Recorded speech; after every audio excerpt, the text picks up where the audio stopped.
Hey guys, and welcome back to another Kickstarter conniption. Today we're going to be looking at the game HoverDome, Red Canyon Run by Frozen Soul Games. As always, we want to make sure that you're aware that these Kickstarter videos are sponsored, in part by our Kickstarter backers and the creators of this game.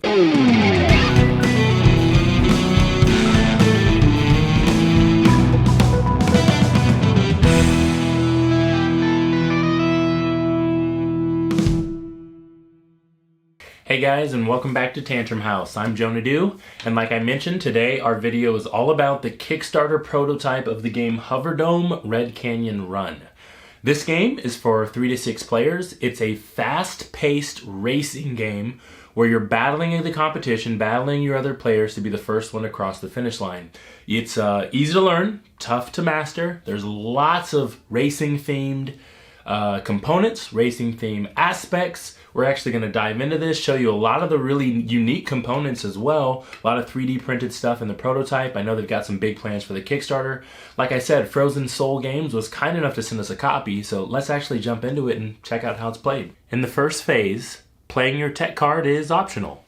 When playing your tech card, you get to choose one miracle. You can fully repair all your hover bike damages, you can boost your movement with 1 die, or discard all movement cards and draw 7 new cards from the movement deck. The second phase, playing your power-up card, is also optional. You can only play 1 power-up card per turn. In the third phase, you get to play a movement card. You move up the track the amount of spaces indicated on your card and apply any repairs to your HoverDome bike. In the fourth phase, you resolve any incoming damage. For example, if your final movement was over 6, take 1 damage for each yellow curved space touched, or if you were attacked by a turret.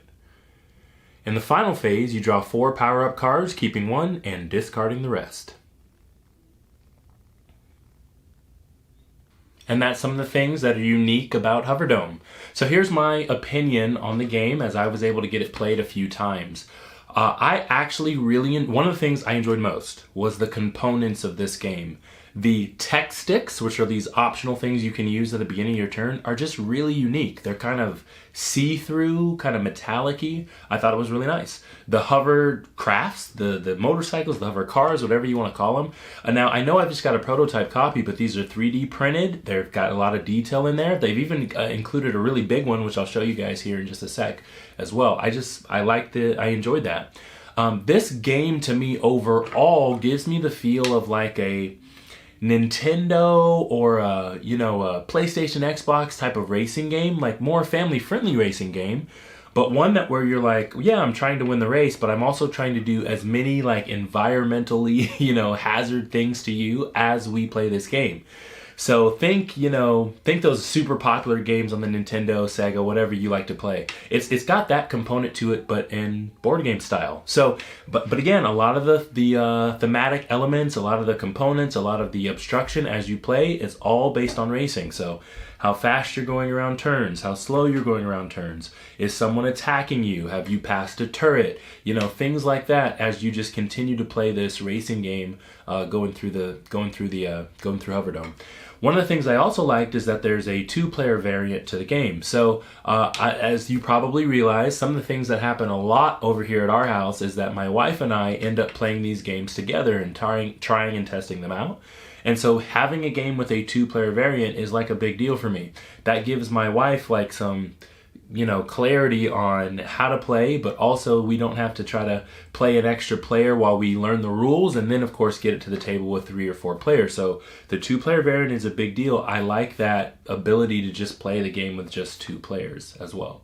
I really enjoyed the power-up cards. There was lots of variability in them. There's probably like 100 of these power-up cards in the deck. You use those power-up cards to attack people that are, in the race with you. You hand that card to them. They got the ability to perform a dodge, which I also like. So it's kind of a balancing act on some of the resources that you're gaining and if you're going to use them and when you use them and stuff like that. So I just really appreciated that. The one thing I will say about this game is that, again, it's got the style of Take That in it. It's a race around the board. The board's designed very nicely, but it is got that Take That in there. So if you're not a fan of the Take That, there are some elements where you can kind of dial that back, which I enjoyed. But realistically, the majority core component of the game is it's, every man for themselves. You're in a race. You're trying to hit, damage, slow down the other peoples as you get around the board first. So it's a really easy game to learn how to play, but it's tough to get the strategy down to kind of master it to make sure that you're going to win these races. So that's HoverDome Red Canyon Run. Like I mentioned, this game is actually headed to Kickstarter very, very soon, if not live right now.